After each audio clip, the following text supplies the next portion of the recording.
고려는 일부 일처제 사회였지만 왕실만은 예외로 여러 명의 정비를 둘 수 있었다. 고려의 태조 왕건은 아내가 29명이었다. 29명의 왕비 중 6명은 왕후, 나머지 23명은 부인으로 불렀는데 왕후 6명만이 궁궐에 같이 살았고 부인 23명은 각자의 친정에서 살았을 것으로 추정된다. 사료에 남아있는 것만 해도 그러니 실제로는 더 많았을 수도 있지만 확인되는 29명만으로도 우리 역사에서 가장 많은 수의 왕비다.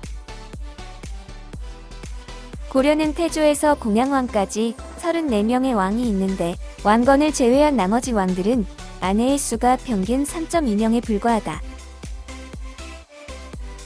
삼국시대와 조선시대를 통틀어도 우리나라 역대 왕 중에 공식적으로 태조 왕건처럼 많은 아내를 둔 왕은 없었다. 태조 왕건의 모든 아내는 정비로 대우를 받았다. 왕으로 불리든 부인으로 불리든 모두 정비였고 그들이 낳은 아들을 모두 태자로 불렀다. 여러 태자 가운데 후계자가 될 태자는 아주 특별한 이름으로 부르는데 발을 정자에 맞이 윤자를 써서 정현으로 불렀다. 후 삼국을 통일하는 과정에서 왕건과 견훤의 경쟁은 누가 더 많은 호족의 지지를 받느냐에 따라 판가름 났다.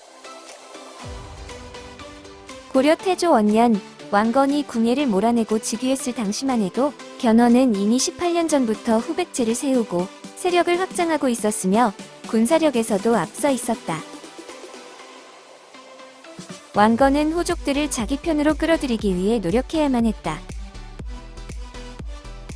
왕건은 그 자신이 호족이고 전국의 호족들은 왕건과 대등한 사람들이었다. 궁예의 부하로 경력을 시작한 왕건이 고려를 건국하고 후 삼국을 통일하기 위해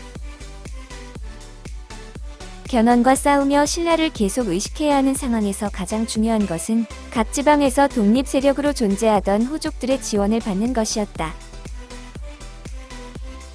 그 핵심은 바로 결혼을 통한 동맹이었다. 호족의 입장에서도 왕건과의 혼인은 자신의 세력을 보장받을 수 있는 확실한 방법이었으므로 환영했을 것이다. 29번의 결혼은 왕건과 호족들의 정략 결혼이었다. 고려는 기본적으로 호족 연합 정권이라는 특징을 갖고 있다. 그런 상황에서 왕건은 왕을 중심으로 하는 중앙 집권으로 전환하려고 많이 노력했다. 그 대표적인 노력 중에 사성 제도가 있다. 사성이란 성을 내리는 것이다. 원래 왕건에게는 성이 없었다. 왕건 자체가 이름인데 나중에 이름에서 왕을 분리해서 성씨로 삼고 건을 이름으로 한 것이다. 그리고 이 왕씨 성을 호족들에게 주면서 우리는 같은 친족이라는 식으로 묶어버린 것이다. 우리나라에서 지방 사람들도 성을 쓰기 시작한 것은 신라 말과 고려 초로 추정된다. 대부분의 성씨와 본관이 정착되는 게 고려 초기로 왕건의 호족 통합을 위한 사성 정책에서 비롯되어 제도화된 것이다. 왕이 되기 전에 송악의 호족 출신이던 왕건이 궁예의 휘하 장수이던 시절 출정을 위해 정주에 머무르다가 한 여인에게 첫눈에 반해 그 여인의 집으로 찾아가고 호환 대접을 받으며 하룻밤을 묵었고 두 사람은 부부의 연을 맺었다. 하지만 왕건은 전쟁터로 떠난 후 소식이 끊기고 여인은 절개를 지키며 홀로 긴 세월을 보낸다. 한참 후에야 왕건이 그녀를 다시 찾아 부르니 바로 왕건의 첫 아내 즉 제1왕후 신예왕후 류씨다. 신예왕후의 아버지 천궁은 황해도 정주의 호족이자 정주를 대표하는 해상 세력이었다. 왕건이 신라 효공왕 13년에 2500명의 군사를, 신라 신덕왕 3년에 2000명의 군사를 거느리고 전투에 참여했을 때 정주가 발진기지였다. 이때 천궁이 왕건에게 군량미를 지급했다는 기록이 있다. 왕건의 집안이 송악의 부상이었던 것과 마찬가지로 천궁 역시 정주의 부상으로 이는 격이 맞는 가문끼리의 일반적인 혼인이었다. 신예왕후 류씨는 제1왕후다운 풍모를 갖고 있는 여장부였다. 궁예가 학정을 펼치자 그 밑에 있던 사람들이 이제는 안 되겠다. 궁예를 쳐야겠다. 라는 생각에 왕건에게 와서 거사를 도모했다. 그런데 이때 왕건이 주저하는 모습을 보이자 신의 왕후 류씨가 왕건을 독려해 군사를 일으키게 한 것이다. 태조 왕건의 제2왕후는 나주 출신 다련군 오희의 딸 장화왕후다. 왕건이 궁예의 부하로 있을 때 수군을 이끌고 나주를 공격하여 점령한 적이 있었는데 그때 완사천에서 그녀를 만났다. 둘은 바로 혼인했다. 하지만 왕건은 장화왕후를 임신시키지 않으려고 돗자리에 사정을 했다. 그러나 장화왕후가 즉시 이를 자신의 몸속에 집어넣으니 마침내 임신하고 아들을 낳았다. 나주는 후백제의 배후에 있는 곳으로 전략적으로 중요한 곳이었다.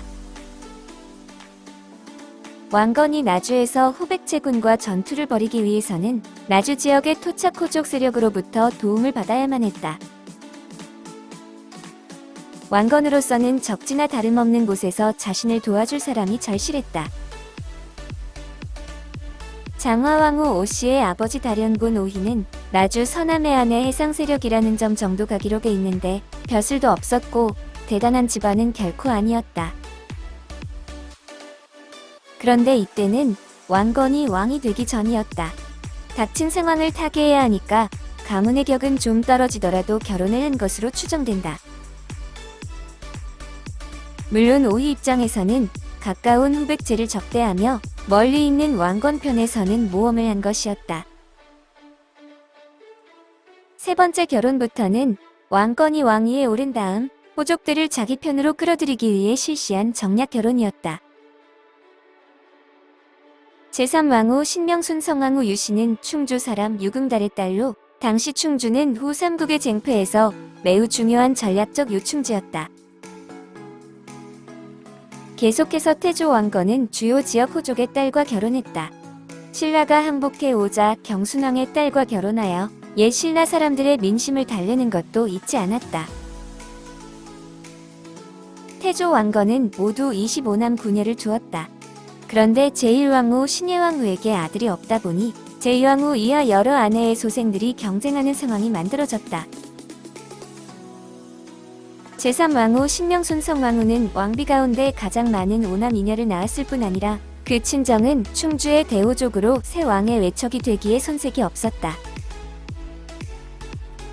그럼에도 불구하고 태조 왕건은 한미한 집안 출신인 제2왕후 장화왕후가 낳은 물을 후계자, 즉 정윤으로 지명했다.